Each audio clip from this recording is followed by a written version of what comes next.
شغال.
right. First item up is the pledge, so please rise. Pledge allegiance to the flag. United States of America, to the republic for which it stands, one nation, under God, indivisible, with liberty and justice for all. And if everyone could just remain standing for a moment in silence for Tom Fedorowicz.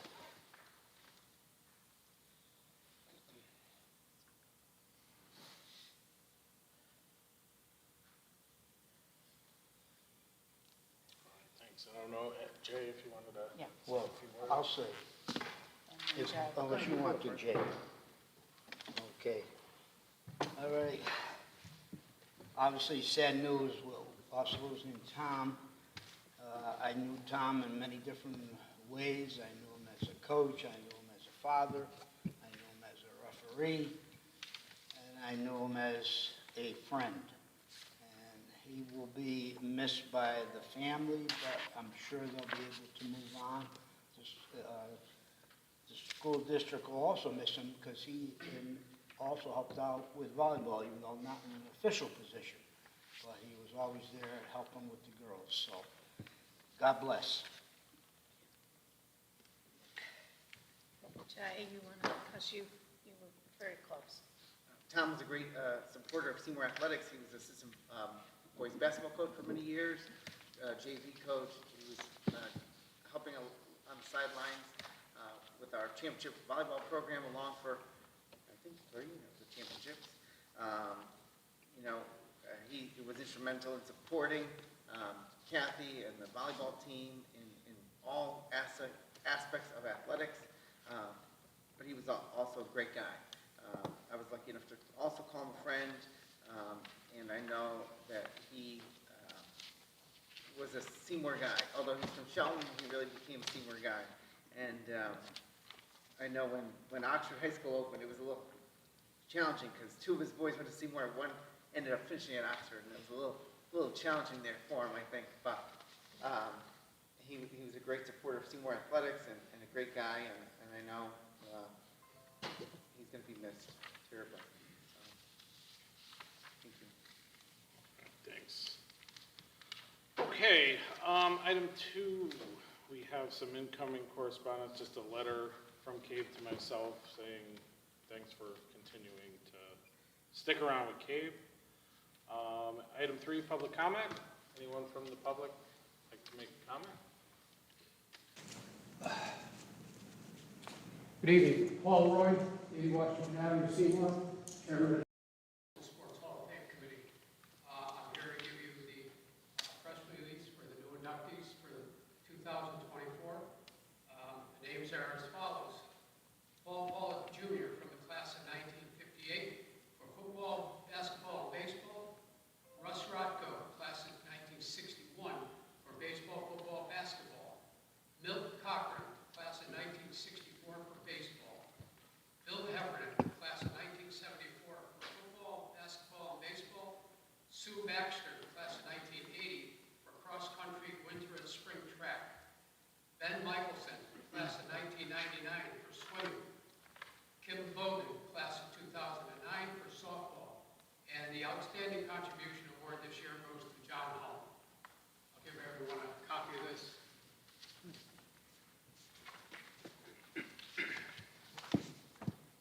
There's information here on the banquet as well, in case anyone is interested. It will be held October 26th out at Oak Lane Country Club.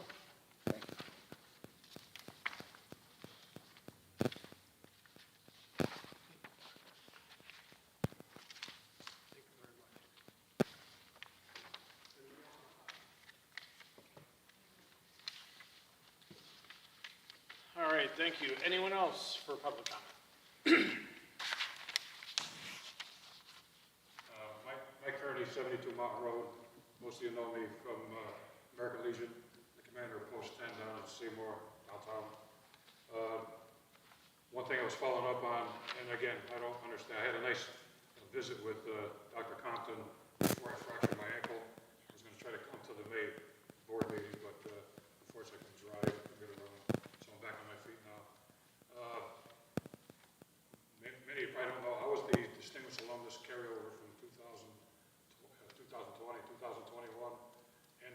received any kind of certificate or anything for the 2021 Distinguished Alumnus. I had the pleasure of talking to Teresa Conway. She was 2024 Distinguished Alumnus, and I just don't know what happened. If something fell through the cracks. And I was just trying to follow up on that. Also, Post 10 is a 501c organization. We've had the Connecticut Hurricanes do appreciation concerts up here to benefit the veterans organizations in town. We have drum corps come from the tri-state area on their own nickel. They don't charge anything. And any money collected, most of it is donated to the American Legion. When we found out, talking to the Hurricanes, who are a 501c3, that this past year, between the school and the police, they've got billed $4,500 to put on the concert. And that dips into the money that is donated to the veterans. So I don't know if there's anything that could be done. I mean, I think that's kind of outrageous for a one-day concert to use the school between the, use the school and not the gymnasium, some of the classrooms in the hall, $4,500. And again, we're all 501s, nonprofits. The other thing maybe you don't know about is I'm also on the board of the Seymour Historical Society, which is another 501c. Now I take great pride in, I've been down there maybe 5 years. I'm the docent up in the military room. We've recently had the 3rd graders from both grammar schools come, and we had the 6th graders from the middle school come to tour the Historical Society, and I get the insight up in the military room. And this year, the first time, the Historical Society had to pay some of the transportation for the buses to bring the kids down from Lungy School over Chatfield School and from the middle school. Now we've got a lot of help from the Arts and Culture Commission to offset some of the cost. And this is the first year that on top of what they chipped in, the Historical Society had to put up money to bring the kids down to tour the Historical Society. And again, another 501c. We're all volunteers. I volunteered every shift down there, even with my fractured ankle, to sit with the kids because I love doing it. And I don't know if there's something that they could do to look at that, because I think that's instrumental in the kids' history, especially with me up in the military room, teaching the kids about the military and the veterans. The third thing is this year we sponsored 5 girls and 1 boy for Boys and Girls State for the American Legion program, which is a program that teaches the students local, state, federal government, how it runs. They have elections and everything. It's not partisan. They don't get involved in, different parties, what they do. They have their own elections and everything. But we sponsored the help of the Valley Foundation and the local community. Again, 5 junior girls and 1 boy. And what I'm asking is, we usually have the kids come back down to the post after school's back in session. But if you're familiar with downtown, the parking is horrendous, and plus we're upstairs at the Legion. And I was wondering if, when the kids get back in session, if we could try to have the meet and greet in the conference room at the Board of Ed office, and invite the Valley Foundation people, some of the local people that, one of the big contributors this year was Haynes Construction Company, and Miller Ward, and some of the bigger businesses in town, and have them meet the kids. This way, school will be in session, and the kids can come right down the hall and meet some of the people that help support them and give them a little insight. Plus, we make presentations to them. We give them the Boys and Girls State Medals, certificates, and we honor the people that supported the program. For us, because it's $400 a student to send them down to Southern Connecticut, West Haven campus for a week. So again, the kids should have been back. We haven't heard anything back. I've been in contact with Al Capola, the guidance counselor, and I'm going to be in touch with him when school gets back in session to touch base with him. But again, anything you could do to look at some of these cost offset for the nonprofits, and then maybe set up I'll be in touch with you. Yeah, let me go ahead and speak and address some of that, so maybe we can clarify it right now. As far as the boys and girls and with the winners from the state, we would love to sponsor them in the board conference room or someplace at the high school, so we'll set that up. That would be a wonderful way to celebrate, and it's better that you're waiting in the location on the school sites is better. So that's great. The other thing in regards about, clarify about the $4,500 charge, what are we talking about? Well, there's a charge for the police, they have to have a police officer on duty that night, and also the custodial charges. I guess there was 4 custodians that were, I guess, charged for that. Okay, what night was this, so I It can, was this year was the first Saturday in May, okay, and I guess they opened the school up, again, when the drum corps start coming in. right, the all-day veterans, the celebration that you They put do. the concert out. Yeah, if there was a cost of $4,500, there's something not quite right with however you Well, got that's charged. total cost was the police and the, Okay, all right, well, we can look into it, okay? Okay. Yeah, Appreciate it. absolutely. The other thing about the Historical Society, which is wonderful what you go and do, it's just, and the kids love it. Actually, our principals are to work with All-Star and Mr. Bucci and myself to cover the bus transportation. So I'll check into that. I don't know if you might have, you all got a bill by mistake. So we'll check that out about the transportation or who is hosting it, okay? appreciate it. Yeah, because that's, you know, you are a free entity with the 501c. Let me clarify, I think what might have happened, I wasn't here in 2000 or 2001, but the Board of Ed, as you know, there was a limited graduation. I know Mr. Stamello, Mr. Hatfield, there was the giving of diplomas or something with the passing by at the high school with diplomas during COVID. I know you did some type of outdoor thing, at least where you gave the diplomas, which most places did across the United States. One of the things, I think what happened in regards with you, because as I showed you, you were on the Alumni Hall of Fame plaque for the both years.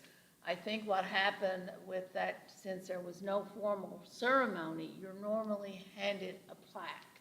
They give a plaque every year. So I just want to tell you on behalf of the high school and the Board of Education and myself, I don't want to speak out of turn, but we want to make sure you get the same type of plaque that these other people have gotten. Appreciate it. But I think during the COVID, there wasn't a formal, so therefore, usually the student government, the senior I think that was- president, hands it to you. I think that was the drive-through. It was a drive-through. Drive-through That's right, graduation. yeah. I It gave was- a speech on the jumbotron or whatever. Yes. In the auditorium. Yes. But the next year, I was up on the field. Yeah, yeah, but something happened with those 2 years in the transition of bringing it back. So we'll make sure, I know the Board of Ed will ask me to do that as well, and the high school, okay? Appreciate it. And we just appreciate everything you do We try. and your We dedication. love working with the kids. Thank you. Thank you for your time. Mr. Chairman, Yes. it would be appropriate for me to make, Yeah, why not? We're already out of order. Sure. I don't know if your organization would qualify, maybe Mr. Roy would be able to expand on what I'm about to say when you sit down, but the Catherine Matthews Foundation that we have here in Seymour does provide grants for various and sundry activities and organizations. So it might behoove you to look into that. What do you do? You do that We get already? grants already, yes. Okay, Oh, yeah, we got people on top of that. okay. Yeah. I appreciate it. Okay, thanks. Oh, excuse me. Anyone else? Public comment? Public comment going twice. Third call, public comment. All right, public comment is now closed. Item 4, reports and presentations. First up, item A, financial summary report. So we skipped over the finance meeting, so Mr. Bucci can make the presentation to all of us. Take it away. Yeah, we think that's better as a whole group this time. So, we ended the year with a surplus this year, and it was largely driven by the fact that we believed. So hold on 1 second, Mr. Bucci, you want to do that for me? Okay, I'll make a motion to add to the agenda the end of the year financial summary report. Second that. Motion by Ed, second by Jim. All those in favor? Aye. Opposed, abstained, passes 6-0. All right, take it over. Okay. Sorry about that. Well, we were fortunate in this past year because there seemed to be a rather large decrease in the cost of energy. We've done a fairly extensive analysis of energy, and if you look in the section on energy,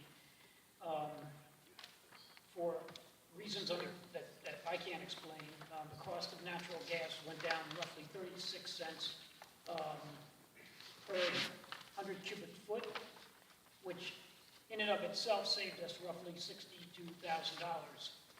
We also had put in, expect a 20% increase in natural gas as opposed to a decrease, which was another $60-some-odd thousand. And our volume dropped slightly, and that's probably the result of a fairly mild winter. So altogether, in natural gas, we saved roughly $145,000.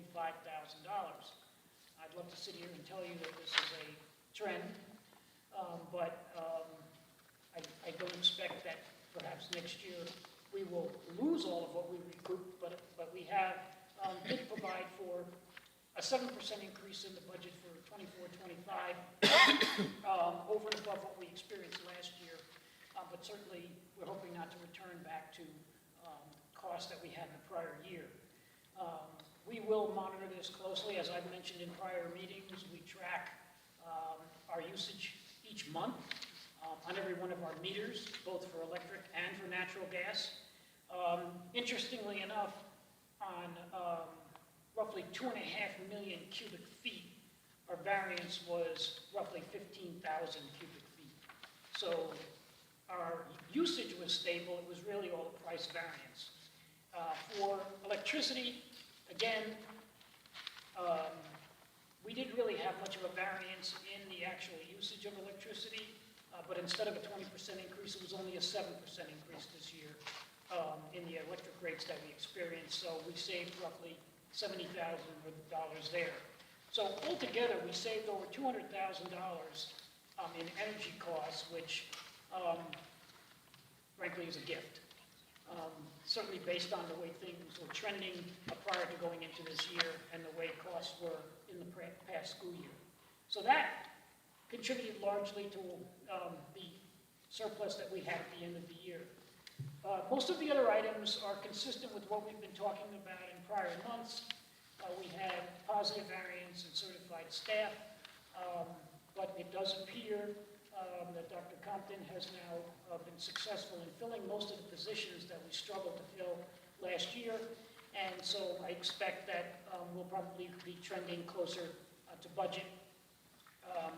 Employee benefits at the end of the day came in slightly better than anticipated, only because of a couple of departing employees who obviously opted out of our insurance once they left. It doesn't take much to generate a variance in employee benefits when it's costing you anywhere from $30,000 to $38,000 a year to sponsor one employee, depending on whether they have family or dual coverage. In terms of special education, as I mentioned in the past, we actually almost broke even this year. We had a slight surplus this year because we wound up getting a much larger special education excess cost grant based on our costs than we had in the prior year. So it appears the state had forked up some more money, and at the end of the day, we all received slightly larger checks in the May 31st distribution than we were expecting to receive based on the similar costs that we had back in 22-23. They just, I think, had seeded more money into the overall fund. Last year, they had $150 million on the table to all districts. This year, they had closer to $200 million, and we happen to be the beneficiary of some of that extra money, so that worked out to our advantage. Some of the things we were able to do with some of the excess funds was replace some of the technology in the district that has been languishing. Desktops, laptops.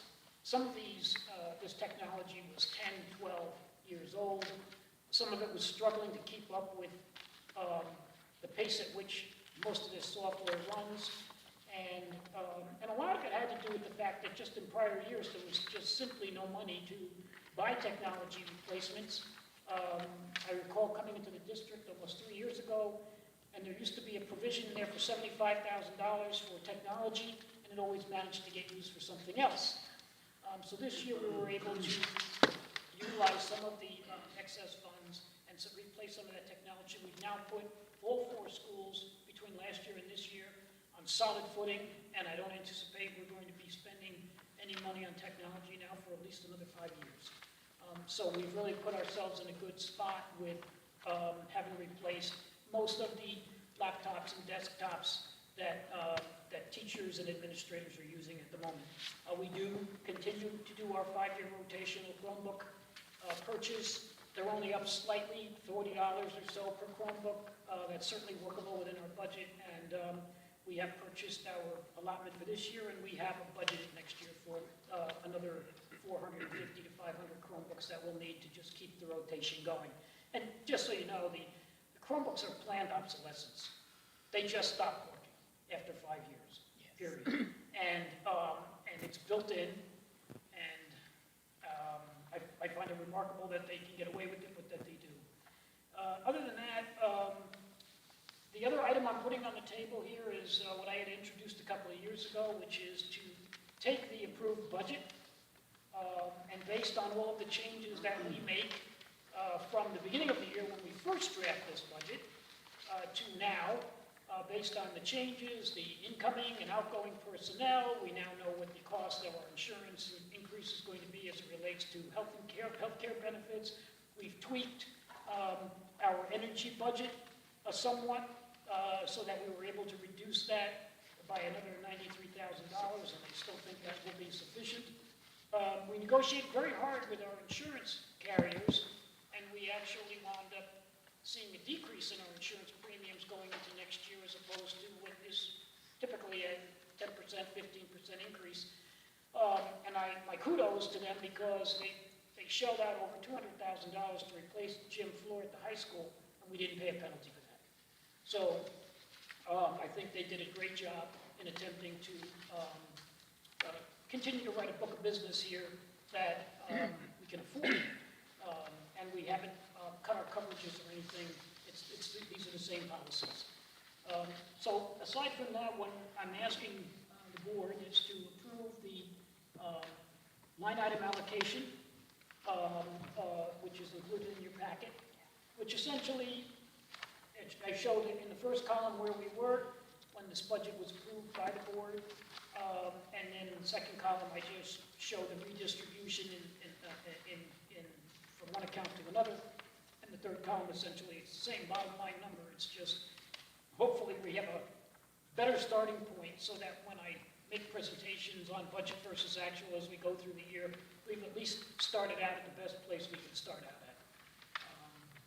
With that, there is no obvious monthly July report because not much happens in July other than a mad rush to buy supplies for the opening of school, and that is well underway. And I guess the last thing I would say is today is the first day that we are operating with both of our new staff people. We had a very successful transition. Both our payroll person and our accounting services person have really done a terrific job, as have Kathy and Lisa, the former incumbents in these positions, to help them get to this point. And I feel very comfortable now that we are through the worst part of the learning curve, if you will, just getting accustomed and acclimating to how things are done here in Seymour. There's a lot of work left to do in terms of learning curve, et cetera, but I really believe the Board of Education with these two new employees is very well situated for quite some time because both of them have indicated that they plan to be here full time. And the one lady, both of them are outstanding, and like I said, our two that have retired did an outstanding job. But also, the payroll person has 8 years of experience in both payroll and accounts payable in Region 1. And also, with both Kathy and Leanne officially retiring Friday, Leanne was leaving the transition in the best shape that she could as well, and I'll talk more about that in appreciation of her 21 years. We just want to say thank you. Mr. Bucci is very diligently spent a lot of time on this. We spent time together in regards to making some adjustments to the budget, in regards to making sure that everything was covered for the 2004, 2005, the line item. We feel like we have everything covered in there. At this point, it is showing a surplus. And also, Dr. Compton, I wanted to just point out, I saw on your agenda, included in this budget reallocation is the security officer you have on the agenda that you have recommended to the board to approve the additional security for the high school, as well as all of the recent hires of teachers and administrators into their respective proper places. So we've captured everything through, when was it, last Friday we sat down, Dr. Compton? Yeah. And polished off this before I submitted the report of the allocation, just to make sure we had every personnel area change was included. covered. All right, thanks, Al. Questions for Ms. Bucci? I just wanted to understand the rationale for reducing facilities by $25,000 when, I mean, as the report states for this year, we've spent $1 million on the facilities line item. I reduced only custodial supplies.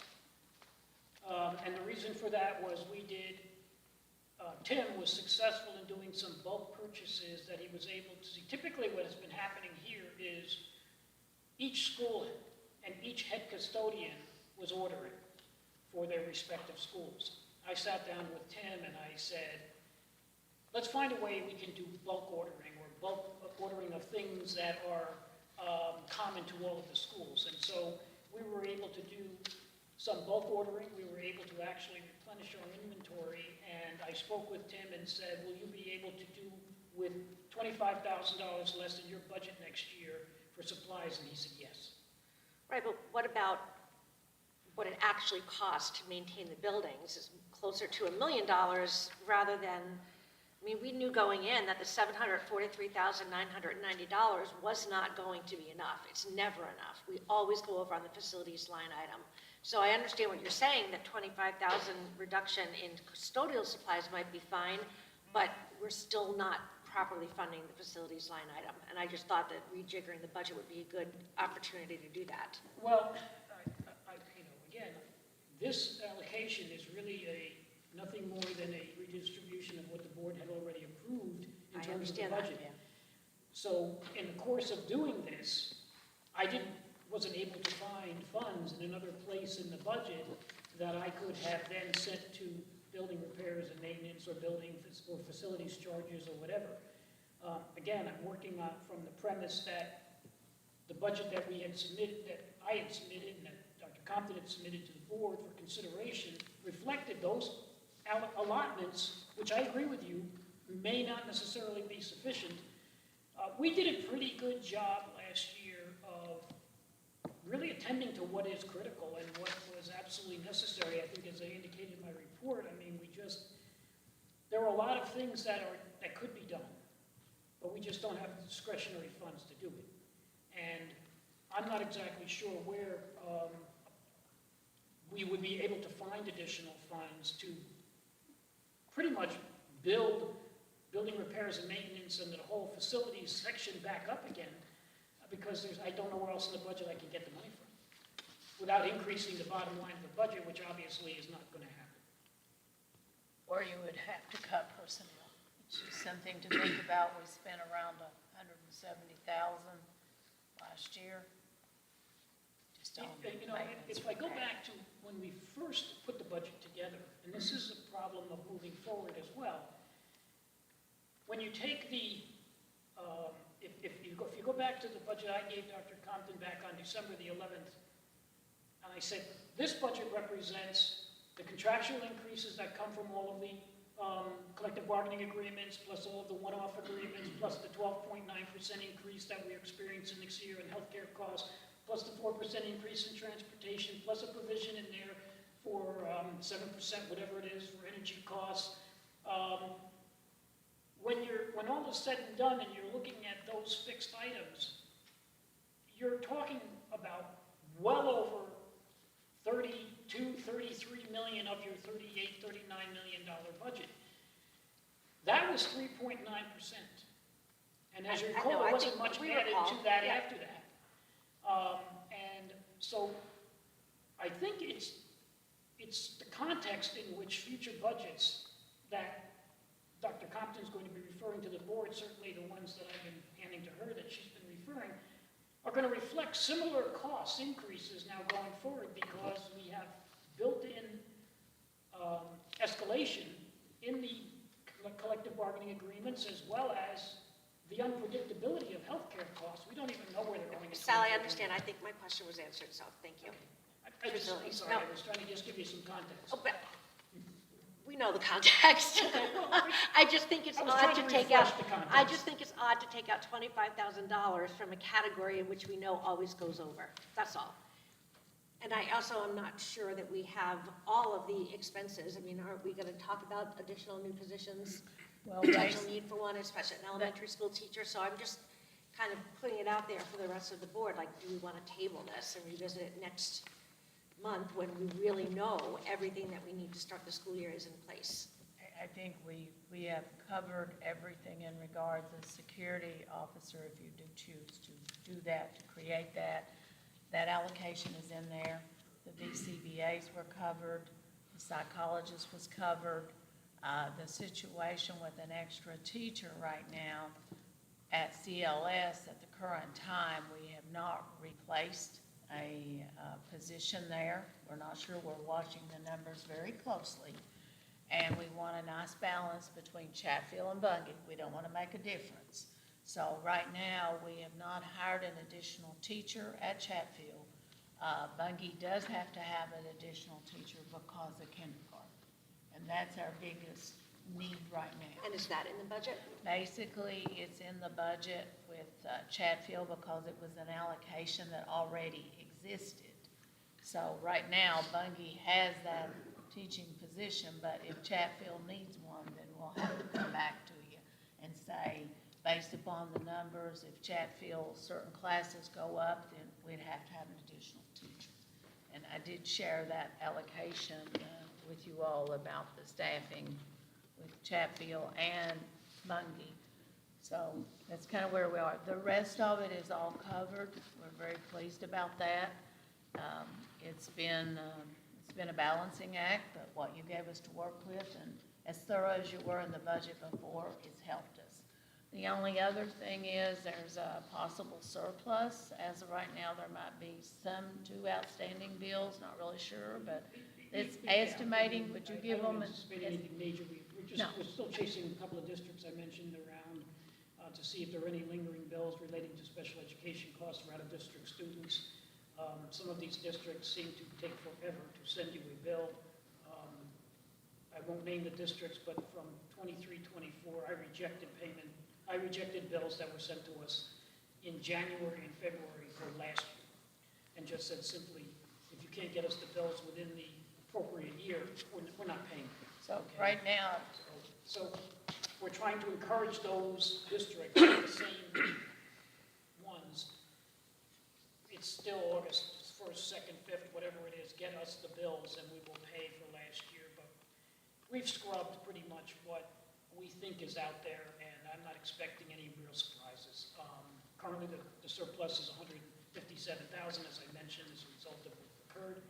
And I don't expect that to materially change. Like, I'm talking $3,000, $4,000 maybe, that's about it.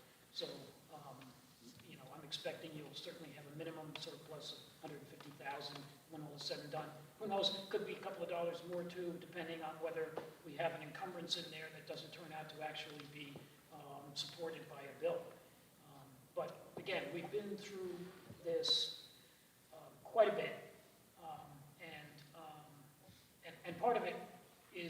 this point, because Kathy was retiring on the 2nd, on Friday, her impetus, her focus was to help me close last year while the new staff opened up the new year. And no one knows this routine better than Kathy did. So we really went through this process with a fine-tooth comb, because I said, look, we're going in there on August the 5th. I don't want to go in there in September and give them a completely different picture. That wouldn't make me happy either. So, Plus all the encumbered purchase orders and everything, it's pretty much on target. It's just with this surplus, the reason we have a surplus, one was because of special ed. Again, amount of kids out of district, and exactly you're estimating the best you could. We got a little bit more money back from the excess funds. So I guess what I'm saying to you as a Board of Ed, you'll have to decide in regards with this. It's not my decision to make. I'm just saying I would probably send it back to the town, but I think the situation about the $150,000, it would be a way to give back for shared services that they did give $150,000 to us. I think or they paid that. They didn't give it back to us. They did pay that shared service cost. So I think it would be a good token to give back whatever they might earmark it, or just whatever they do decide to do with it, they may totally put it on a fund for the turf field, which will need to be done in 3 or 4 years. Usually it's a 10-year period. I've heard that maybe this field can last a little bit longer. But that's something, an expense that is very expensive. So it's up to you as a board what you would want to do. Definitely, that's a good way to, one way to, to pass it on. I don't know. That's up to you. That's not my decision. It's premature anyway, though. Yes, it Right? is. It's not for this month. No, meeting. until it becomes definite. Any other questions for Sal? All right. I think I Chris is. You have one more? I apologize for being late. I just want to, where are we in the agenda? Item 4, Yeah. 4A, we had to add the The summary. financial summary. Okay. I will make a motion to accept the financial management summary as presented. Financial management summary for the month ending July 31st. Okay. I'll second. Kristen, second by Kristen. Any other discussion? All right. All in favor? Aye. Opposed? Abstained? Motion carries 6-0. I was also asked to consider a motion to adopt the Board of Ed fiscal year 24 budget line item allocation. However, I don't really support doing that at this time, but obviously if somebody else wanted to make the motion, I'm more comfortable doing it after the school year starts and adopting that in September.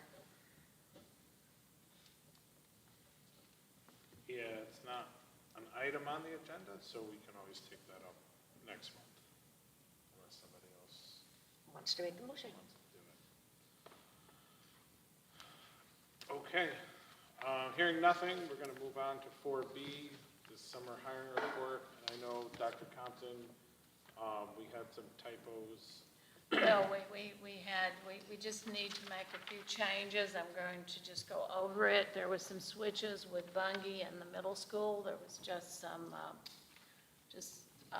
corrections we need to make. So I'm going to read over those. Elena will also make it clear in the minutes. Under staff hiring, everything is fine on B. 1, items A through G. Staff hiring is dealing with paraeducators. So under 2C, it needs to say, under Renee Bastos, it needs to say the school SMS. Okay, so it's the middle school. Then D, Matthew Castillo is supposed to say the middle school SMS. And for the record, it is replacing Christy Callis, K-L-I-S-U-S. And so we need to make that for the record. And then F, there was a situation, it was supposed to be with Mrs. Hong, At Chatfield, it was to be called a literacy numeracy tutor. So we'll make that correction. And then over on 3C, with Dawn, it's to say the high school instead of Bungie. And she's a one-to-one aide for a specific student coming from the middle school to the high school. So there was a lot of stuff with summer hiring, a lot of personnel packets, a lot of things going on. So we apologize for this, but Elena will make those corrections in the minutes, okay? Just a quick question, the change on 2F, literacy numeracy tutor, then Yes. that would move to certified? Is that a certified position? No, it's still classified, it falls under Title I. Okay. Yeah, it's still a tutor, but that's a great question. Just had a question, because there are two, item C. That's what I was gonna say, yep. Yeah, 2C, that situation with Kathleen, it's replacing Stephanie McLean. Is the other one, not Sarah Heslin, because that was repeated twice.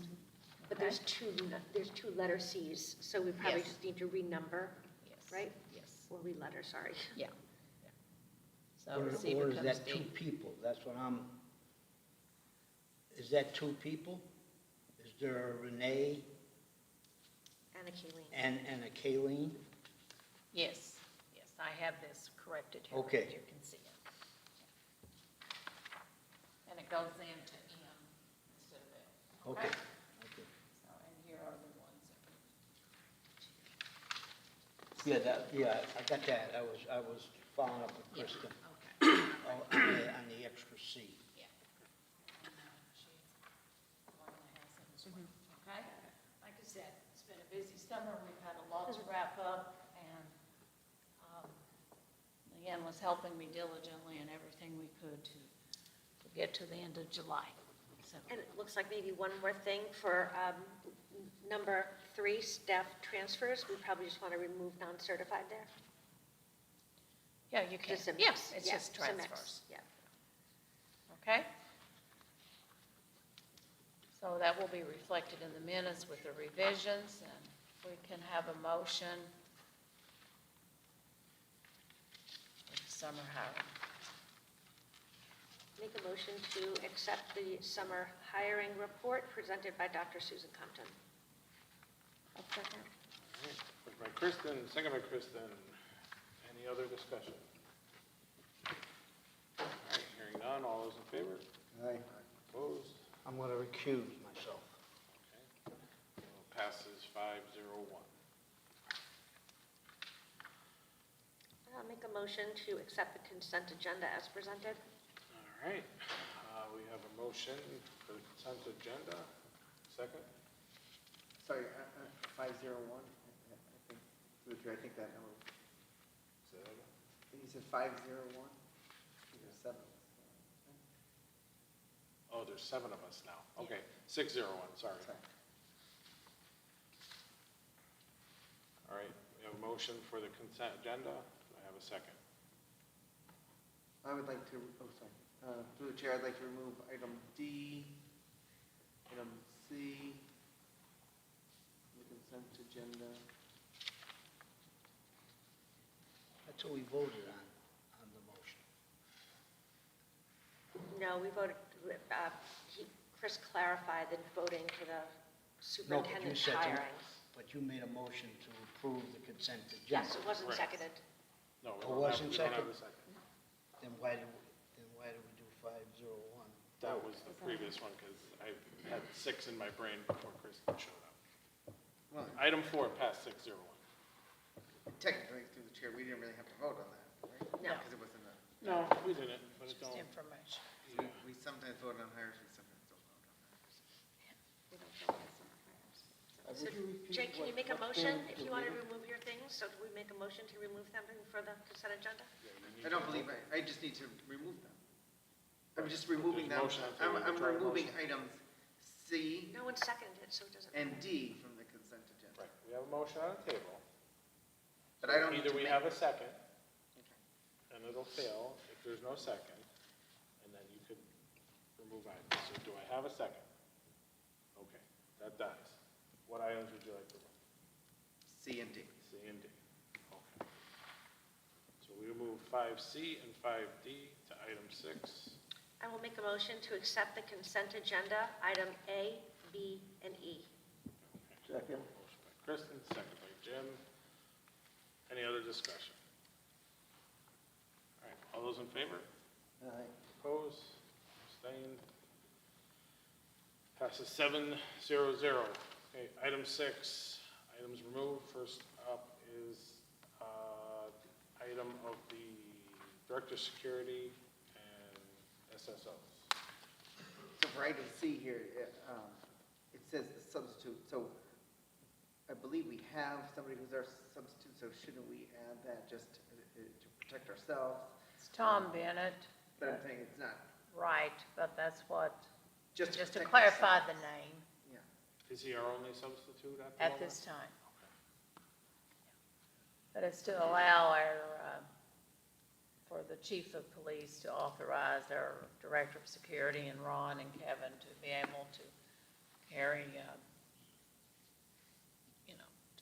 carry a gun, So we could just have a firearm. motion to have Add- Henry, Yeah. Ron, Kevin, and substitute. And Tom Tom Bennett. Bennett. Say Tom Bennett. Through the chair, I'm not sure if this is the appropriate time, but I think as we discuss the security officer at the high school, we should either put that in there, or I'm not sure if there's a placeholder we could add to there, or if we would just bring it up to another, at another time. Yeah, September. I believe that's an unarmed position But that's being pursued, though.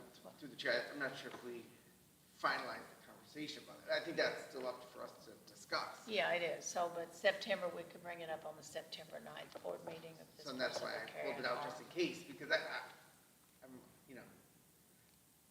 I think it should be armed, but that's my personal opinion, but we haven't yet I think taken it action would- on that yeah, yet. I think it'd be better for them to be armed, but that's a possibility when necessary. Okay. So what would you like to do, Jay? So I will support it with those changes, and then we'll bring it back. Bring it back in September. So can we table it, or do you want to just? No, make a motion? we're starting need school. So make a We- motion to Yes, allow please. superintendent, or to approve the, This is done every year, folks, every year. For these guys. so make a motion to allow superintendent collaboration with the Seymour Chief of Police, to authorize Mr. Ed Henry, Director of Security, Mr. Miles Barnard, School Security Officer, Mr. Kevin Benaz, School Security Officer, and the substitute School Security Officer, Tom Bennett, to carry a firearm on school grounds through the end of the 2024-25 school year. This arrangement will be reviewed and may be reauthorized prior to the beginning of each school year. Second. Motion by Jay, second by Ed. Anything else with that? All right, hearing none. All those in favor? Opposed, abstained, passes 7-0. And then item D. Just, my concern was that there wasn't actually a contract there.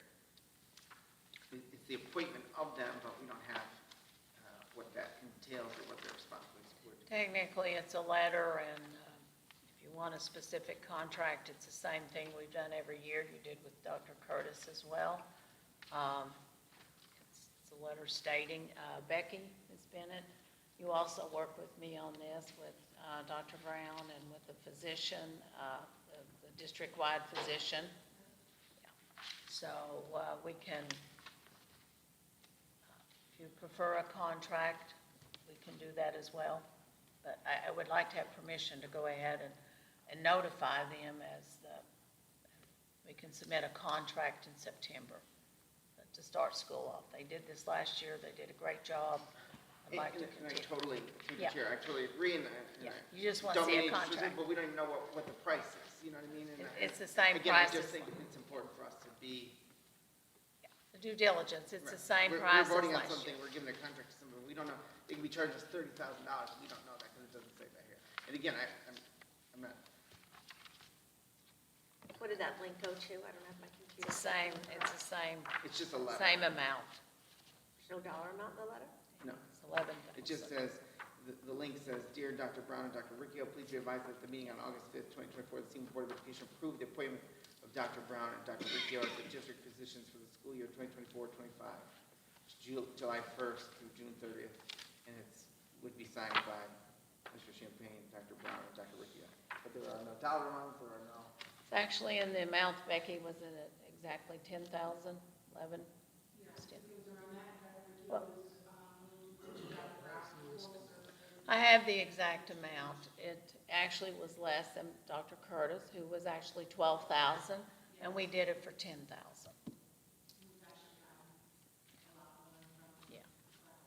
That was the same thing. We didn't update anything, but we can have a contract for the September 9th meeting. I'm sorry with the detail, but there was just a formality of the letter and just to resubmit. But it should have been amount, but he graciously did this for us. I mean, it's an honor to have the chief medical officer of Griffin Hospital doing this. It's almost like free gratis. It's, you know, when you're talking $10,000 as well as an orthopedic, and they team with that, but, So I'd like to make a motion to allow the superintendent to appoint Dr.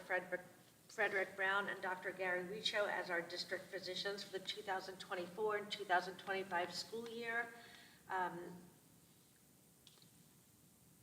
with the presentation of a contract at the Yes. September meeting. I'll second. Okay, motion by Kristen, second by Ed. Any other discussion? All right, hearing none, all those in favor? Right. Opposed? All right, passes 7-0. No, it didn't pass 7-0. You opposed it? Oh, And I don't know 6-1. what Lori did either. I mean, I'm gonna oppose it until I see the contract too. Okay, so 5-2. I wish I knew there had been an issue. I wish you all had contacted me as board members. I'm sorry. They did the same thing last year. They did a good job. I'm sorry it wasn't more specified, but it was something, it's yearly. It's got to be updated every year.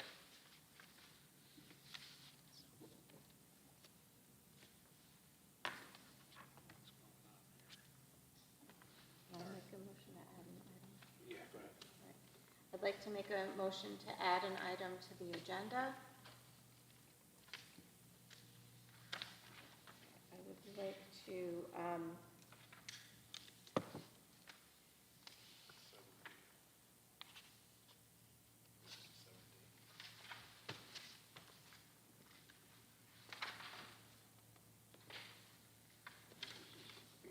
It would be E, right?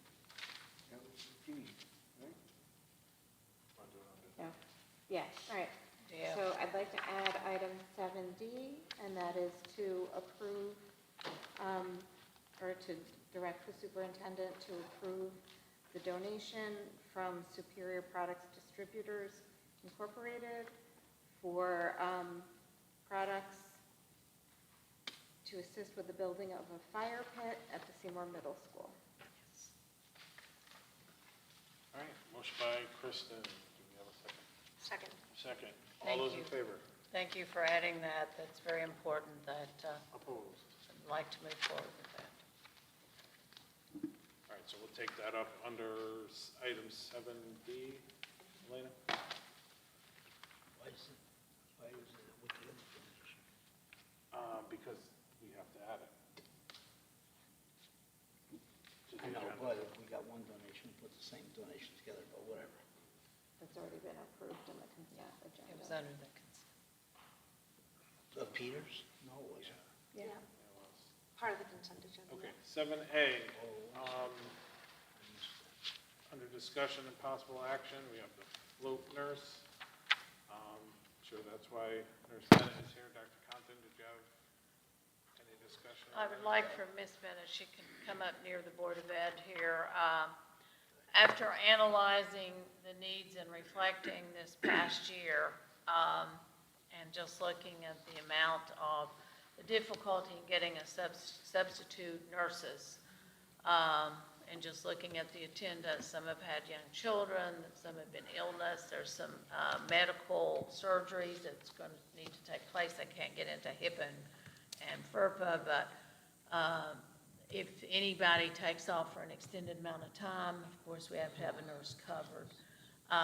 There's $20,000 difference here with this float nurse from where the health aide was at Chatfield. The health aide did an outstanding job. I'd go on record saying that. But with comparing the salaries, it's a $20,000 difference. During COVID and even the year after COVID, you created a float nurse position. It was never abolished. We'd like to bring it back for this 1 year, see how it goes, just based upon the need. Some of our nurses have had young babies, young children, and just, it's hard to get substitute nurses to cover. So Becky, you're the expert, so would you come up here closer and? Thank you for letting me speak. It's definitely become a little bit more of a problem. It's harder to find substitutes, and this isn't just us. I have other districts calling to see if we have any. It's been a problem across Connecticut in my nurse supervisor pool. So we find that it's safer and there's more stability having that float nurse position. So I had approached and I had sent a letter stating, as hard as it was for me to let go of the tech position, the need right now is having that person, that nurse that I know would be available to not leave schools attended, because I know I've spoken to all of you guys before, and I am not an advocate for having buildings unattended with a nurse, because I feel like that's when things happen. Our intensity of the things that we do now, the medications, the treatments, even with our social emotional students, being present in those situations is imperative, and it's a good part of our day. So knowing that we have that person I had multiple sick calls last year that I was going back and forth between the schools. If there was a fight at the high school, I was leaving my school quickly to go assess while, they called for help or called an ambulance, and then getting called at the same time back that there was a student who needed me in Mondays. It's very hard to do that, and, running back and forth. So having the stability, 2 of my nurses have brand new newborns at home. They're coming back this year, but, we know what that's like when you have newborns going to daycare and that. So being able to have this position reinstated, I feel like there's more stability and safety in knowing that I will have a nurse to cover the sick calls, the personal days that we have, even mandated statewide testing. I mean, we're mandated to do vision testing, hearing screening, scoliosis testing every year, and in elementary schools every grade. And now we do preschool students too. We were able to actually identify 5 students this past year who had vision problems in preschool, which was awesome because we were able to help them early. But we need 2 nurses for this testing. This isn't something you could do with 465 students by yourself and run an office. And the reason why I proposed eliminating the tech, as much as I hate to do it, in a great world where we had a lot of money, I would love to keep them both. However, 2 of the students that we needed the tech for, it has changed at Chatfield, so we're all seeing about the same number. We actually see an average of 50 to 60 students sometimes per day. It can range, but I find that the need now is more having that float nurse, because the float nurse is able to give out medications. Otherwise, we have to rely on our administrators to do that. The float nurse is able to do the testing with us. We can't have techs do that, and it's not safe for techs to try to act in a nursing role, being alone in a building like this. So I do think safety-wise, I think due to testing, due to the number of students we're seeing, due to the way the world's changing, even with the social emotional needs, that it would behoove us to have that float nurse position and be ahead of the game and not have to worry about having schools unattended. So we'd like to do this for this coming year. We have the job description. It and already everything exists. From 2022, right? Yes, it does. And where would this person be, like their home base, or would So it bounce? that's a great question. So what I would like to do is almost like a tech. I would like to try to assign them to be able to help at each school. So maybe I would give an assignment of 1 to 2 days at Chatfield, 1 day at the middle school, 1 day with me. We could try to work it with 504s, the No days one that we does. have those in schools. Because a lot of the 504s are medical meetings that I do like to attend for my students, because I like to know everything that's going on to be ahead of that. So I'd like to work it around. If Chatfield does their 504s on Wednesdays, she'd be there. I know we do our 504s on Thursdays. I'd like to have her Monday. However, she would have to understand that if there's a sick call or something changes, then she has to have the flexibility to be willing to go. So she kind of knows that I'm going to give her these set days at this school, but if something changes, or Wednesday was a crazy day at middle school, and now they need to catch up, they need to do accident reports, or they're behind, I may need to move her that day. So I would be responsible for assigning her, I would try the best I could to give her a set schedule, but that is going to change based on, you know, sick days. What I did last year was, when the last time that we had the float nurses, I created a schedule. And if the nurses were requesting or knew they needed a day, they would put it on there for us to see based on approval, and I would move her assignment based on that also. So it's constant monitoring. But she would help out all the schools. So the high school would be in that rotation? Absolutely, all four. Absolutely, all four schools. And if the high school nurse told me that she had a ton of sports physicals that she really needed to get done, then I would move her there to go help her and even maintain the office while the high school nurse did that. Because that's something we're really trying to stay on top of, is the middle school physicals for sports, the high schools, you know, to make sure that there's no delay. And Dr. Compton, this is included in the budget Yes, allocations? it is. Yeah, the $20,000 differences for this 1 year. See how it And hopefully goes. it's successful, because this, Yeah. people have called us, and I've gotten calls all from Connecticut about how we ran it in the past. This is something now they're trying to implement in many districts. Many And their supervisors, so I'm hoping. Many that- districts Yeah. have this in place. And they Surrounding ones really do. How we've created the position and how we've utilized it, and this is something that's going all over, so that you're not worried about, you know, Sal and I at one point had to look for an agency nurse to help cover, but they won't give it to you just for a day. It's like you have to commit to 3 months or something, and it's outrageous. And it costs a small fortune. Outrageous. It truly does, and that's why it's not worth it. Going there, the liability too. Yeah. I mean, you have to have a nurse. And some of us cannot substitute for a nurse. We can't. Honestly, Call it's nurses. nice to be ahead of the trend and the need for a change, and that's where we're at. I'm happy to make a motion to reinstate the district-wide float nurse for the school year 2024-2025. Second. Motion by Kristen, second by Jane. Any other discussion? Got something? Oh, I want to say was a problem back in 208 when I was working, so it hasn't gone away. No, it hasn't. And actually, it's gotten worse because it's Yeah. harder to find That's correct. nurses. They're rare. Actually had Paris in every nurse's office back in 2008. It's true. That's We're right. at Yeah, there also. yeah, we had the peers, yeah. So we've lost that support, you know, so now, I Yep. mean, this is just, it's a huge help, and it alleviates that fear of, and Dr. Compton knows, I don't like to leave buildings unattended. I just feel like, it's like when you're prepared for something to happen, it's less likely to happen, but when you're not, and that's the last thing we want to be doing, you know?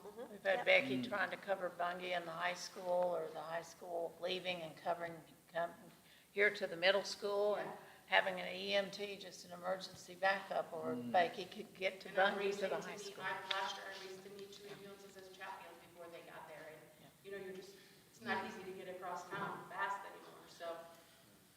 From the liability standpoint, if you can get one, we'd be blessed, so. And I appreciate it for this year, and I hope that we can utilize it moving forward, because I really do think it's valuable, and for the cost, we're getting a lot out of it. We won't need substitutes to assist with, because we would hire subs to do vision screening, hearing screening, scoliosis, puberty talks, so now we have these people available that I can go do that, and I have coverage, and I can make sure that everybody has the coverage and help.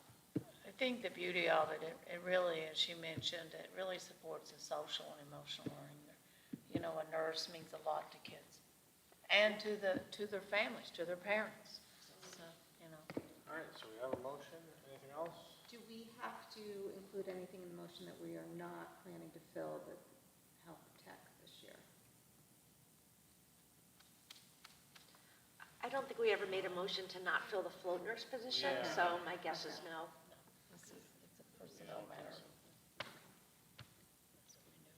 And then It was a year contract, year to year. And then we would just need feedback on how it's going early enough when we start to build the 25-26 budget. Absolutely, and you know I will have, Yep. I'll have that. It'd be nice to come back and present in December, January, to kind of share how it's going, okay? Absolutely. Thank you, Ms. Bennett. Any other questions? All right, hearing none. All those in favor? Opposed? I missed your hand, we had a problem, so. Jay, your vote? Oh, I said yes. All right, so that passes 7-0-0. And we have item 7B, the assistant principal hiring, Chatfield Lepresti. She's hiding in the back of the room. Okay, in your packet, if you'll notice, there's a recommendation from the Personnel Committee. It was a long process that day. We had over about 150 applicants.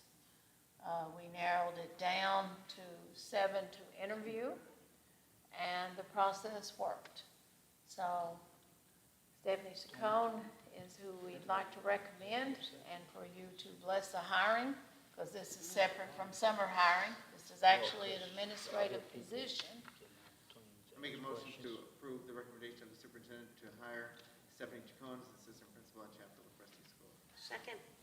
All right, that was motion by Jay, second by Kristen. Any questions?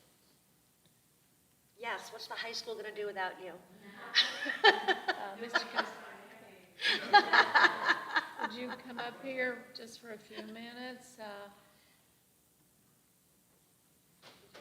Like I said, the process was very thorough. We have a notebook to pass around if anybody would like to see the applicants. It's over there. We'll pass it around. Pass this around? Yes, yeah. Oh, no, the big one. The big one, thank you. Large notebook, yes. I would just like to say, the candidates were excellent people, but Stephanie rose to the top.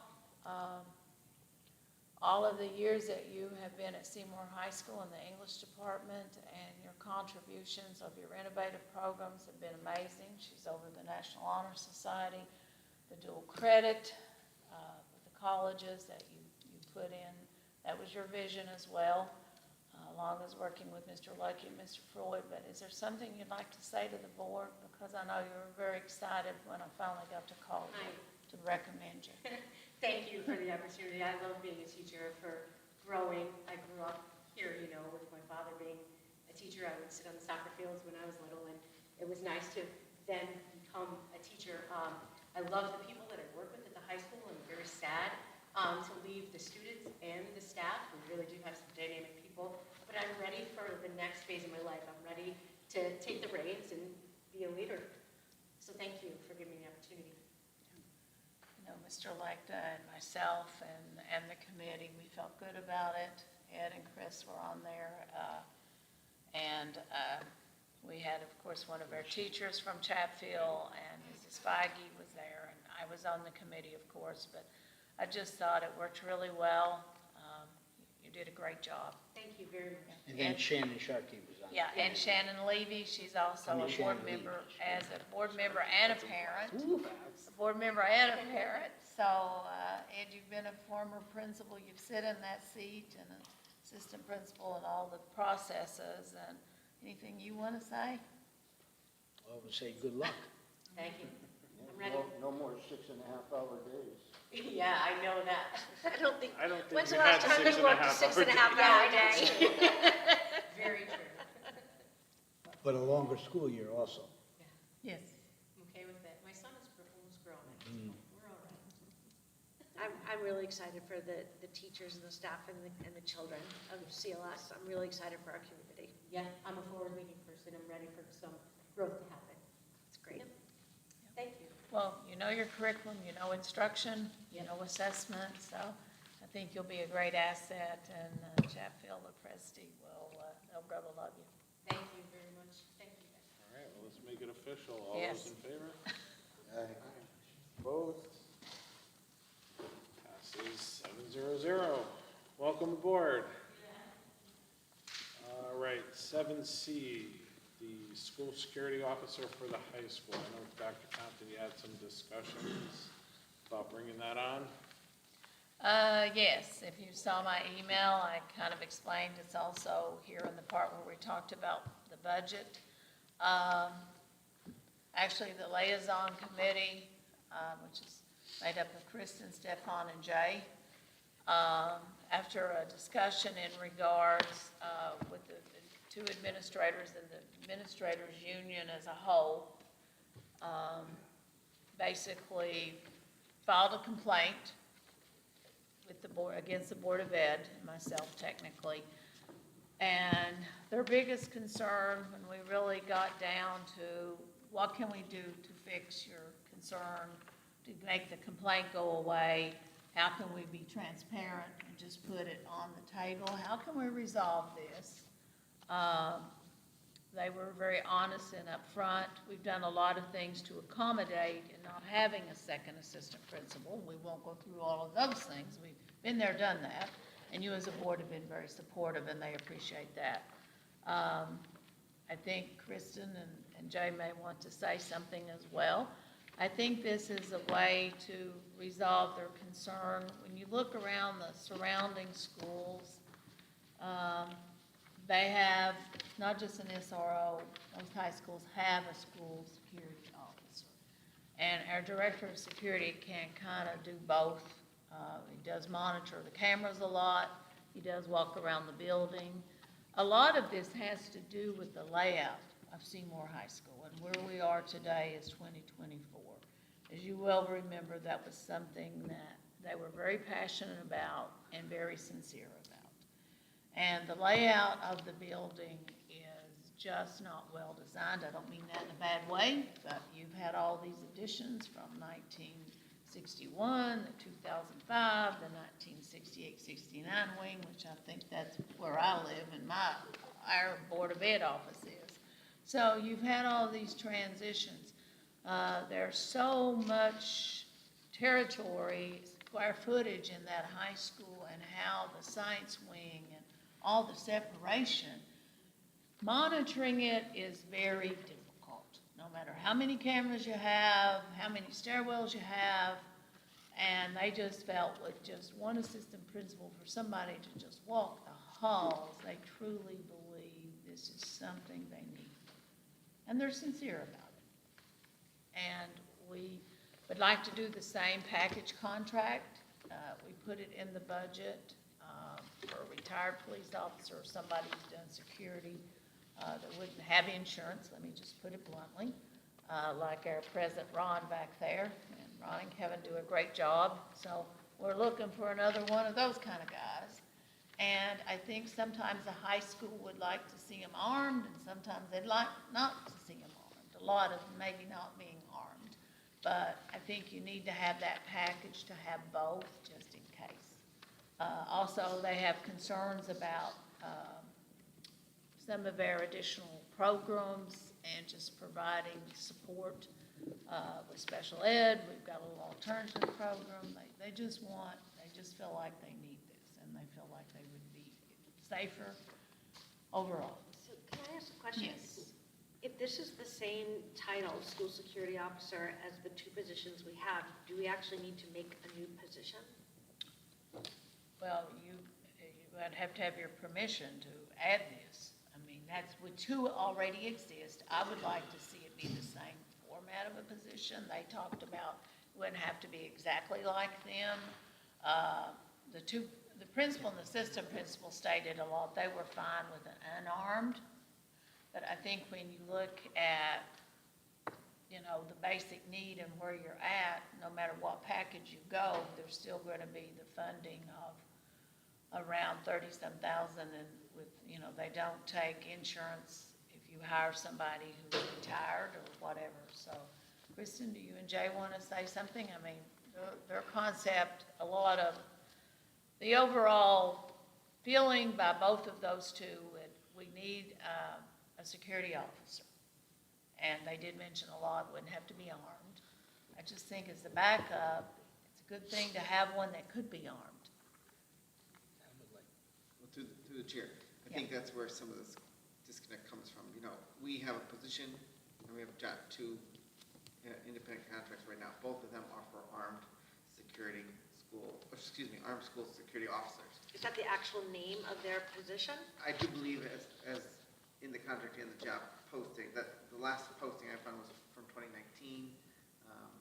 So I think that's where, to me, I would like to see it be armed. And I think to your earlier point, because just to keep it consistent, what if they had to fill in at another school? then they may not be able to do that. Let's not do this. Let's not do Yeah, this. What? Let's not do what? She's done talking, now I can talk. I don't feel like I don't have an interest in micromanaging over the wishes of our high school administration and our police chief and our director of school security, whether it's armed or not. That is, for me, entirely in their discretion. And I absolutely support adding the position. I'm just not sure the right mechanism, but I leave it to someone else to make the motion, because it sounds like the same position to me. But I don't know for sure if it's an armed. What is your School recommendation to us?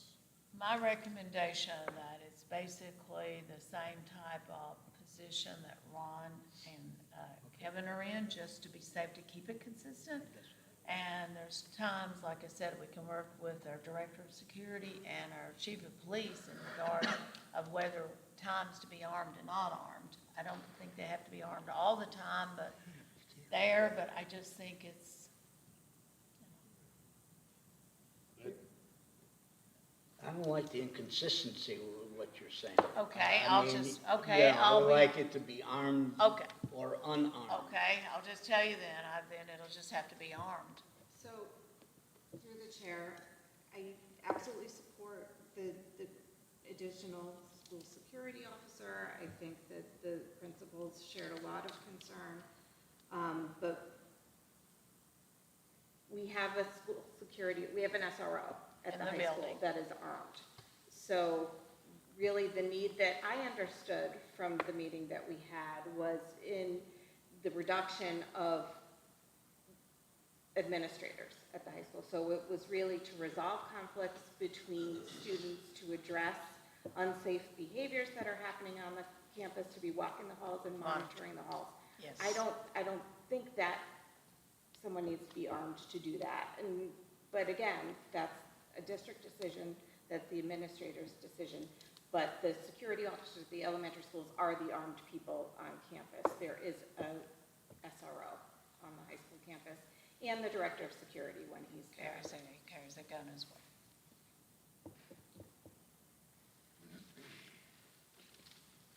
All right, so someone want to make a motion? Well, can I put something else out there too?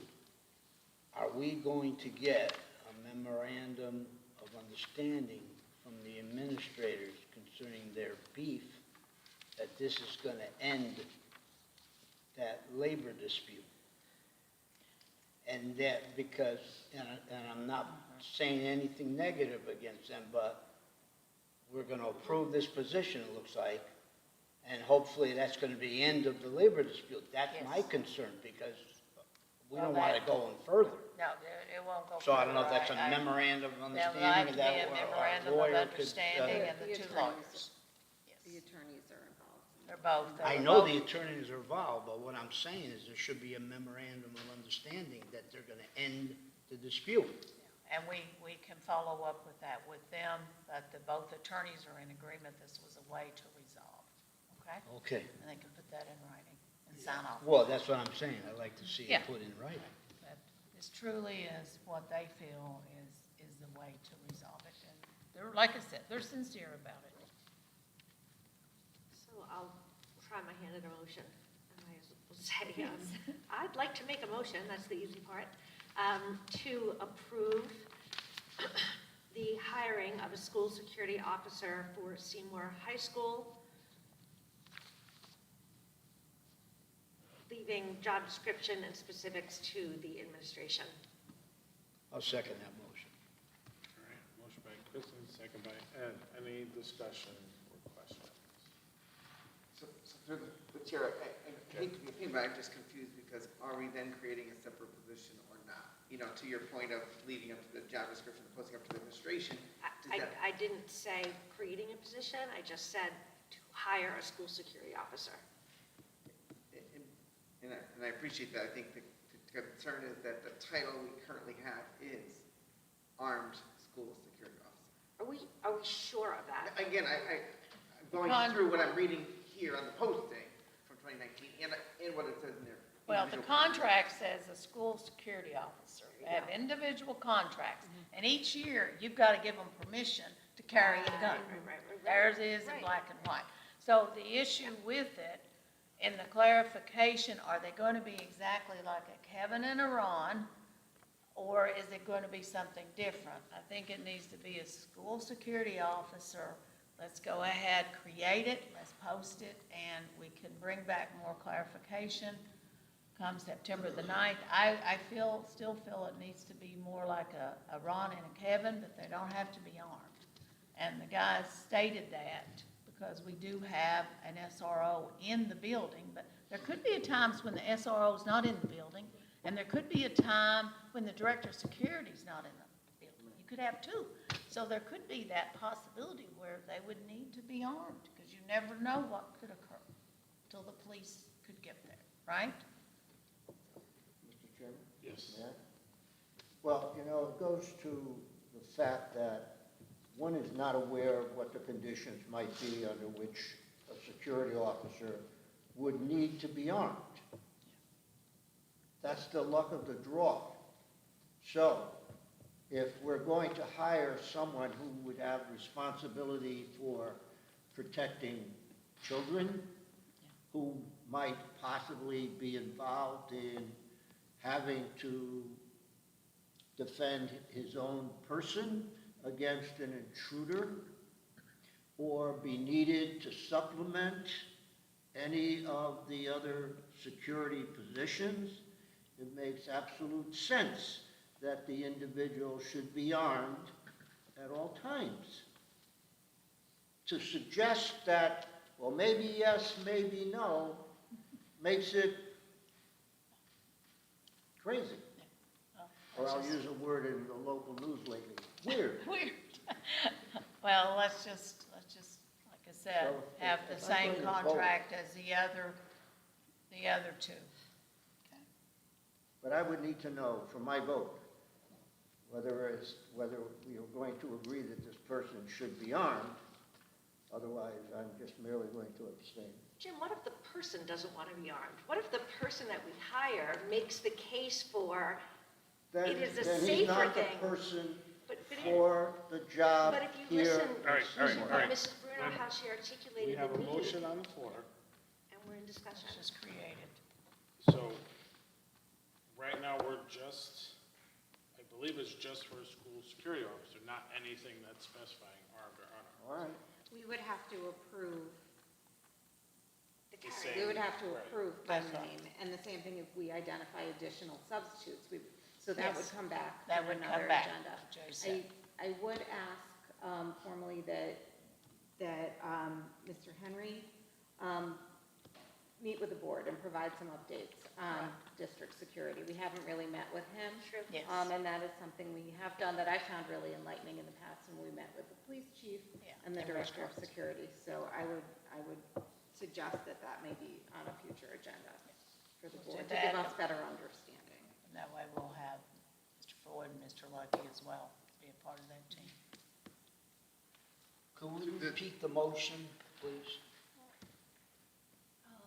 Motion to approve the hiring of a school security officer for Seymour High School, leaving job description and specifics to the administration.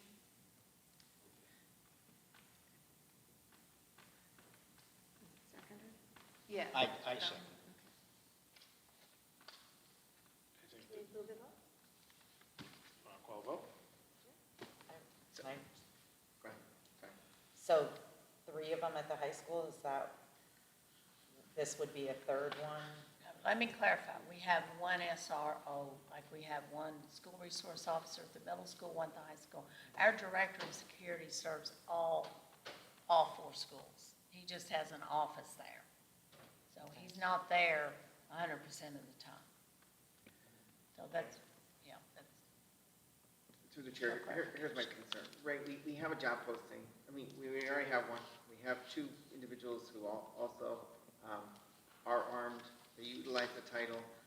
I really feel strongly that it's already working. We've seen some success to it.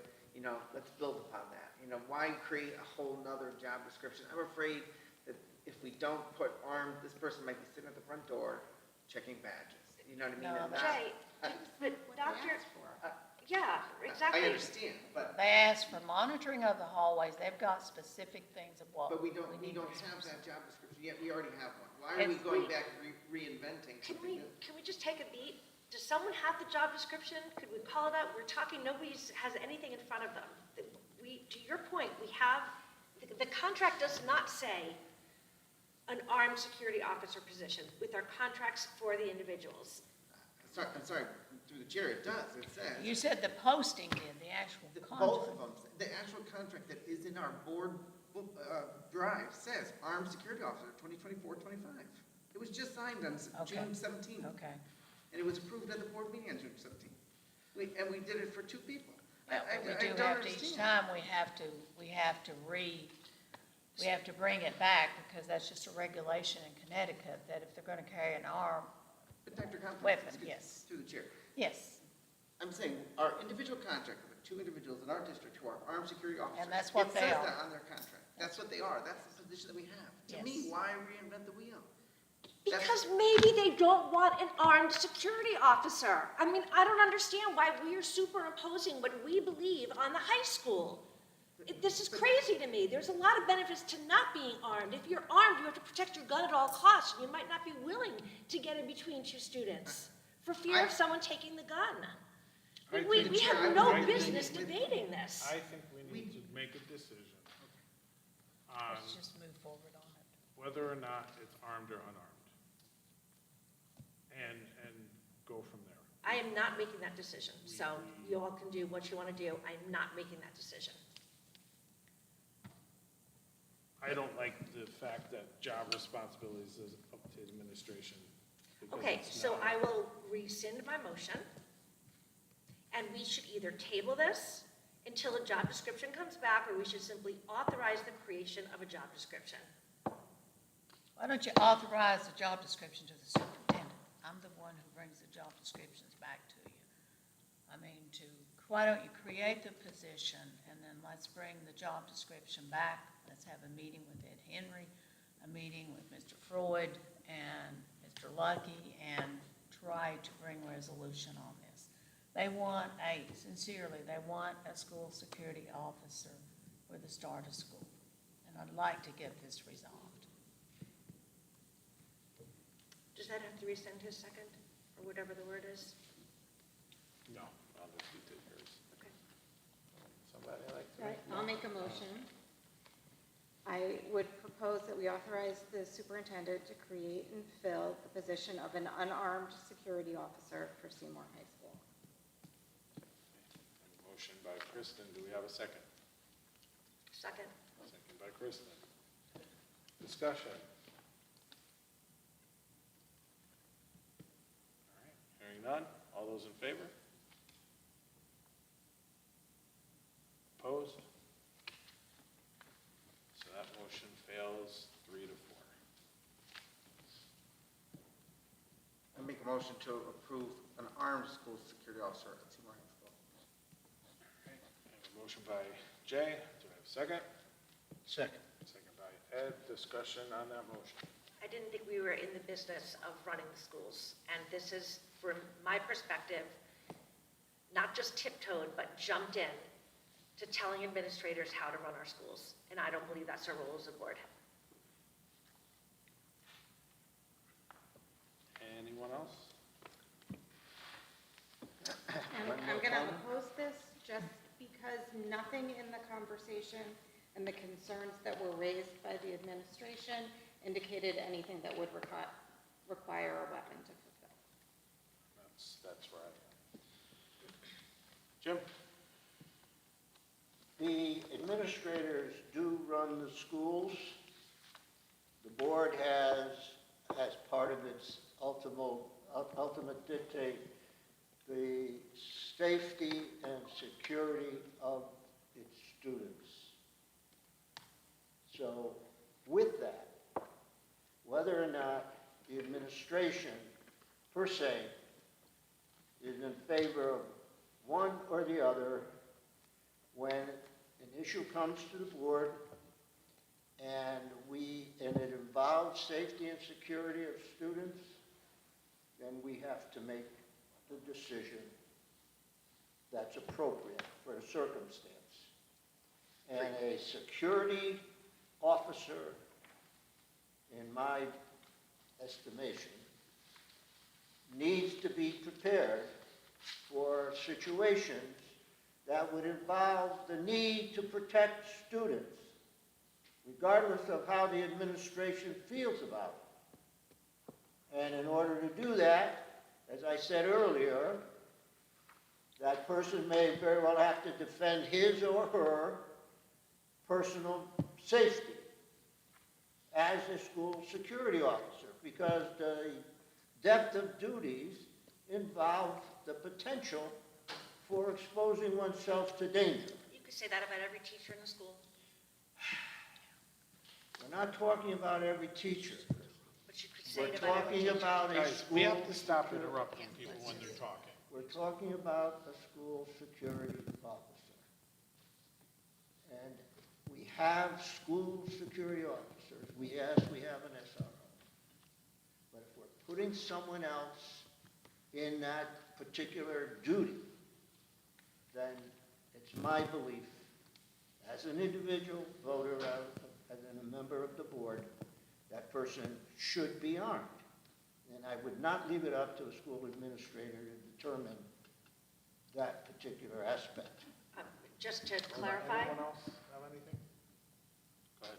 I also said in conjunction with the chief of police and the person who would ultimately have the job to make the That's fine, decision. but the comments were made regarding the school administrator. Guys, just we said, have to You don't stop want to talking micromanage. without Well, that's the not floor. micromanagement. Chris, we're discussing, we're 7 grown-ups, we're having a discussion. That's not how meetings are run. Okay, all right, I'm gonna take Is the there vote. any other discussion? I'll be back. Hearing none. All those in favor?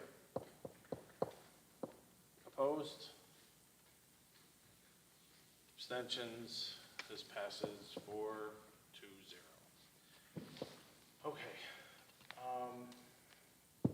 Did I give? For 4-0. TWO, not TO. TW, yes. I gave you, so this is the Superior Products donation for the, products for the Yes. fire pit. So we just need a motion to I approve thought we that. already did that. We just added it. Oh, just added it? Right. D. Okay, I'm sorry. Make a motion to approve the donation from Superior Network and direct the superintendent to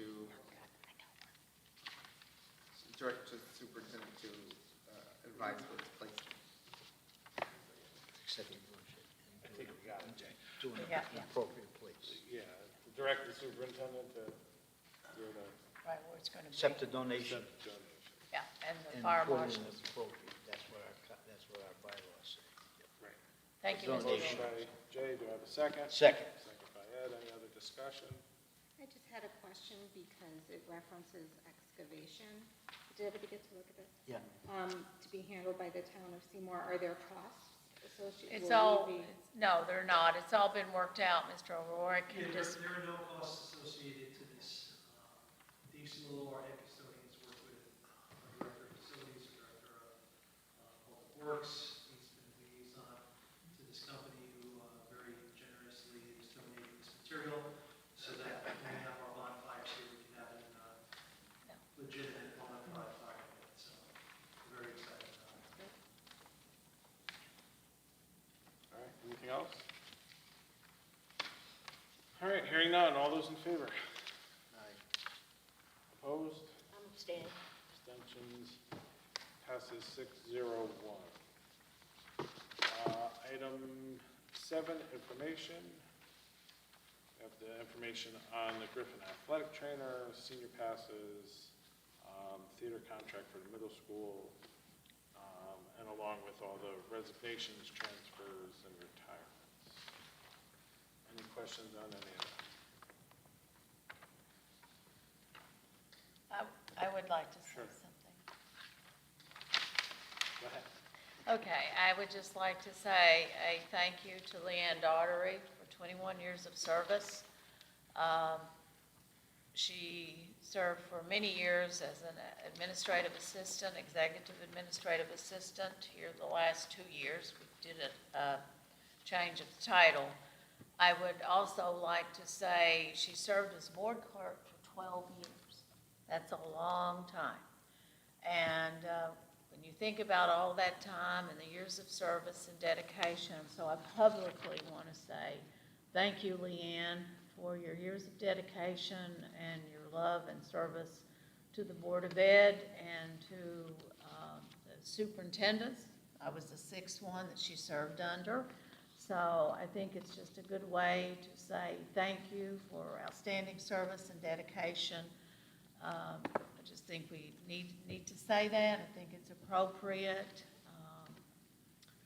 Friday was her last day, and it was difficult to say goodbye. So that's currently where we are, but everybody needs to know that they were appreciated. So, and she also said a special thank you to the board with an email and so forth. So just think it's good to acknowledge that, and again, a special thank you. All right. Item 9, Board of Ed comments, superintendent report.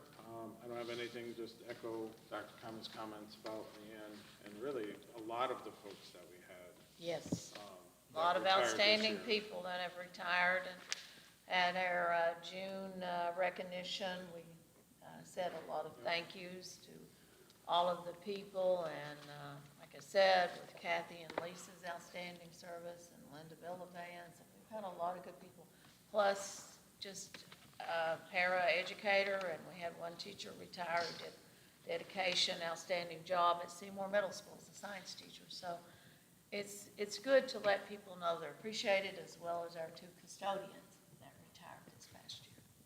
Just a way to say thank you. All right, down this way. Anything for you? Sure. I would like to, he's walking out, but I would echo, all thanks to Leanne for all of her contributions. And on a personal note, I would just like to thank Coach Burns and Coach Willitson for their work with the track team, which the Seymour High track program has had a big impact on my family. So I wanted to thank them for their time and hope that we are able to find coaches to continue the tradition. They've done a great job, and all these years of dedication. Also, as our softball coach, 35 years. What he did and the legacy of Seymour High School softball as well. So just a good way to say thank you. It'd be kind of nice probably to bring him back, especially since he has left us now, and just say thank you. 35 years, that's a long time. What's that? Jay? I appreciate Dr. Compton's following up with Mr. from the American Legion. Yes. I think two of those things are, all of his comments were very important, but I really would like to get a further update on the transportation field trip thing. How many other times maybe has that occurred, or, because I thought that was part of the contract, that transportation in district was included in our overall transportation contract. And a plaque. The plaque, yeah, the plaque is important, yeah. But I would like to see a follow-up on that, and that's it. Lori? Nothing really. I mean, we have our event this Saturday for the backpack and school supplies. So it would be nice if some board members kind of just came and browsed around or supported the kids. So barring the weather, to see what That's when happens. the hurricane's coming, I know. what's left, right? I know. It was a nice event last year. Yeah, it was fun. So hopefully it'll be better this year, so. I went last year and supported it. It was Lot a of very good tables and stuff this year, so. first annual. We're asking some of our school groups to participate this year, and I think it's going to be a really good event. You put Yeah, a lot of the hard club work will be into that, there. Lori. Yeah, they'll be at a real location, they'll be running around, selling their signs, so we have a lot of entertainment too. Is there a rain date? Not right now, so I think we're just gonna see what happens as we get closer, so.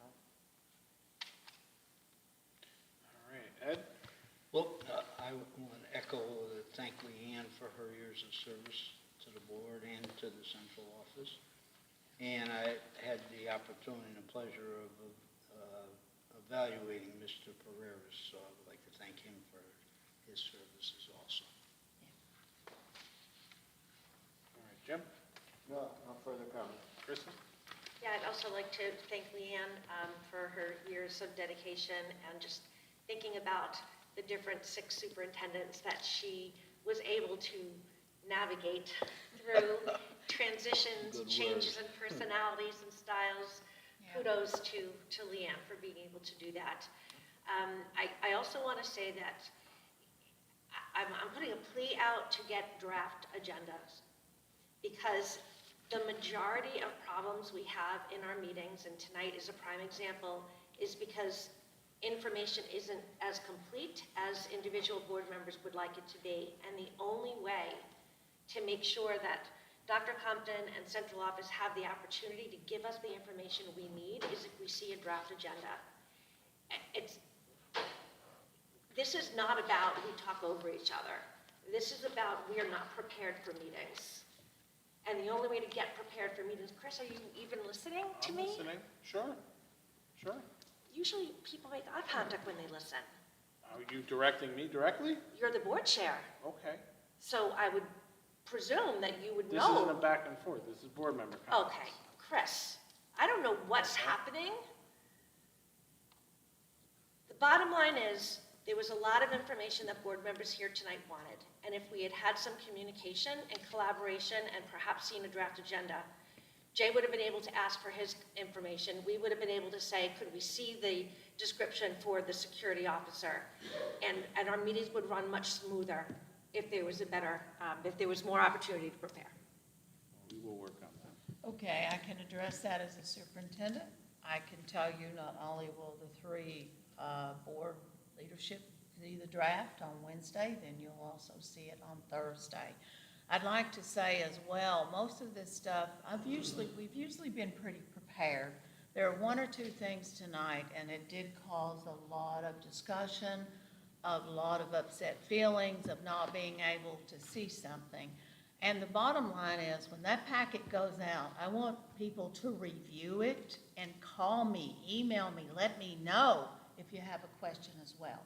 And I think that's something as well. If we start working this really more than just a week, if we try to start in actually 2 weeks before and looking at everything and having discussion and then sending back, okay, I would like to look at this, or could we have more detail about this? If I would have known you wanted a contract, I would have brought it.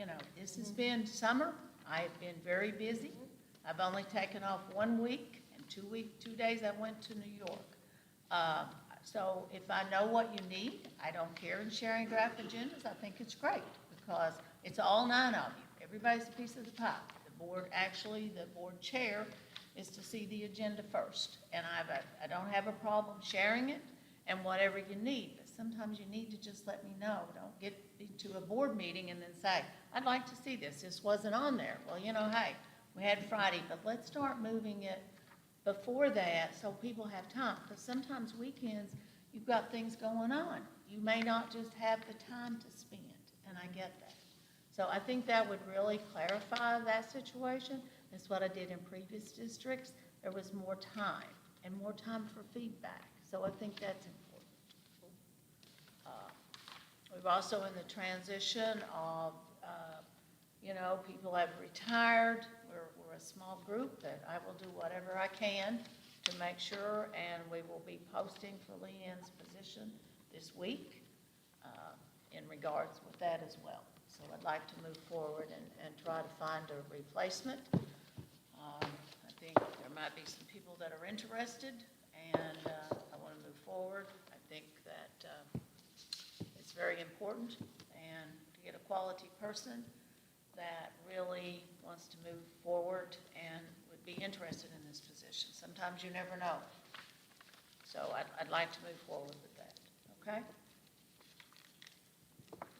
So, Anything else in your report? Yes, I would like to also say that in regards with the superintendent's evaluation, I'd like to work with all 9 of you in setting a date where that we can complete my evaluation. I deliberately did not push it for June. I'm sorry, we've usually done my evaluation, I was hired in August of 2021. Technically, it's to be done by the end of June. But the bottom line is, this time, I really deliberately put it off. I had a lot of things going on in June. I had to evaluate all the administrators because I now do the job of an associate superintendent as well. I was really quite busy. I also had a medical procedure on May 30th, so there was some time I was personally thinking of myself for a change. I'm always here every summer. I don't take a lot of vacation time. So I didn't deliberately put it on for June. I would like to have a date when it's all 9 of you, like it was last year, and I don't want it to follow after a board meeting, and we discussed that before. I know you've got a lot of busy things going on. I don't know if Monday, August the 19th might be a possible date. If you could look at your calendar, but just a date that you could come and spend your normal 2 hours. You've always done your due diligence. You're very thorough. You're very professional. So it's not that it's been overlooked. It has been discussed. But I did ask, I just didn't want to bring it forward. So That's a Monday, right? Yeah, Monday. that's a Monday. Is Monday bad? No, I was just checking. I'm not available that day. What, Jay? I'm not available that day. You're not No, available then? it's the first day of volleyball, and I'm gonna have practice in the afternoon, in the evening. But if I can't be there, that's fine. Is the 20th? Is volleyball again on the, I think, should we have a meeting? Do we have a meeting? We do. Yeah. We have negotiations. negotiations that night? And that's the 20th we're talking about? But again, if everybody else can make it on the 19th, that's fine. 21st? You will I'll be there?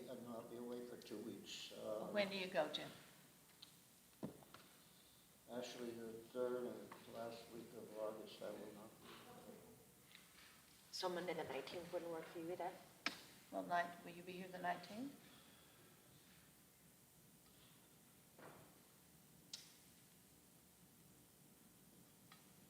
No, that's not going to work. No, that wouldn't work either. Okay, Maybe we could send out something like Leanne. okay. The doodle. For the next 3, well, not this week, but for the week of the 19th. Did we do one of doodle? Yeah, Yeah. that's what I was suggesting. Okay, so let me work with you all and we'll come up with a date, okay? Doodle, right. Doodle doodle. Doodle, doodle. Doodle doodle. Doodle, doodle. Was that everything? Anything else? That's it. Question. Yeah. Okay. Dr. Compton, you're going to be posting the executive administrative assistant. Now, I see that you also did board clerk and Facebook facilitator. Are you planning to combine those into that position, or are we going to send that to other people or ask other people to do that? Well, the Facebook facilitator, I think that needs to be a part of the position to help as an executive administrative assistant. The board clerk, that can vary. We can talk more about that. That wouldn't be an actual part of the job posting, but in some places, board clerk is sometimes included in a contract as executive superintendent assistant. Sometimes it's not. So We would need to make a change to our policy. yes, currently you appoint the board clerk. I think you need to continue to do that. Yeah, we appoint that. That's That's right. what I'm saying. But That's right. why So I think asked. that needs to stay in place. You appoint that person. But I would like to go ahead and do a posting of what the job consists of.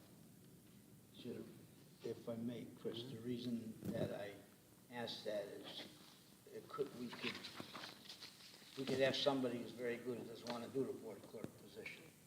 And That's what I'm concerned about. That's right, Because and then if then- we attach it to that Yeah. position, Well, and it will not be. it might right. limit us. Yeah, that's to a great candidate. point, Ed, and your current policy says that you appoint it anyhow. Yes. So, and that gives you the flexibility, which it should be that way. It works out better for you over all these years. It has. I'm just saying other places do different things. Right. So I would just like to go ahead and just post the job and include all of the duties that I feel that falls under that umbrella. Okay? Sorry, through the chair, just for clarification, we said that we appoint, but just in the bylaws, it says 9124, the Board of Education shall be staffed by an individual who will serve as recording secretary/clerk. That person will be responsible for accurate records of the proceedings of the board and for preservation of reports of committee communications, address the board, reports of the chairperson, reports of the superintendent. But I don't see where it says. So It's truly your all's. Well, that's the point, Jay. Yeah, it's your all's. It's not part of the executive administrative assistant. That's what I'm It's a separate stressing. entity. Right, so we would either have to give up that right and put it in that job I wouldn't do description, that. Leave it or leave it how separated. it is. Leave it separated. We That's might- much better. You Yeah, need and that autonomy, I okay? think all three of them should be separate. Well, and the facilitator of Facebook, that to me, $500 never really covered that. I just think with the duties of assigned, but we can talk more about that later, but let's just I'm gonna go ahead, if it's okay, and move forward and post this position. Oh, yeah. Yeah, and that other board clerk, it's a standalone, okay? All right, any other questions? No? No. Make a motion to adjourn, even though we don't need it. Technically, no, but a motion to adjourn by Ed,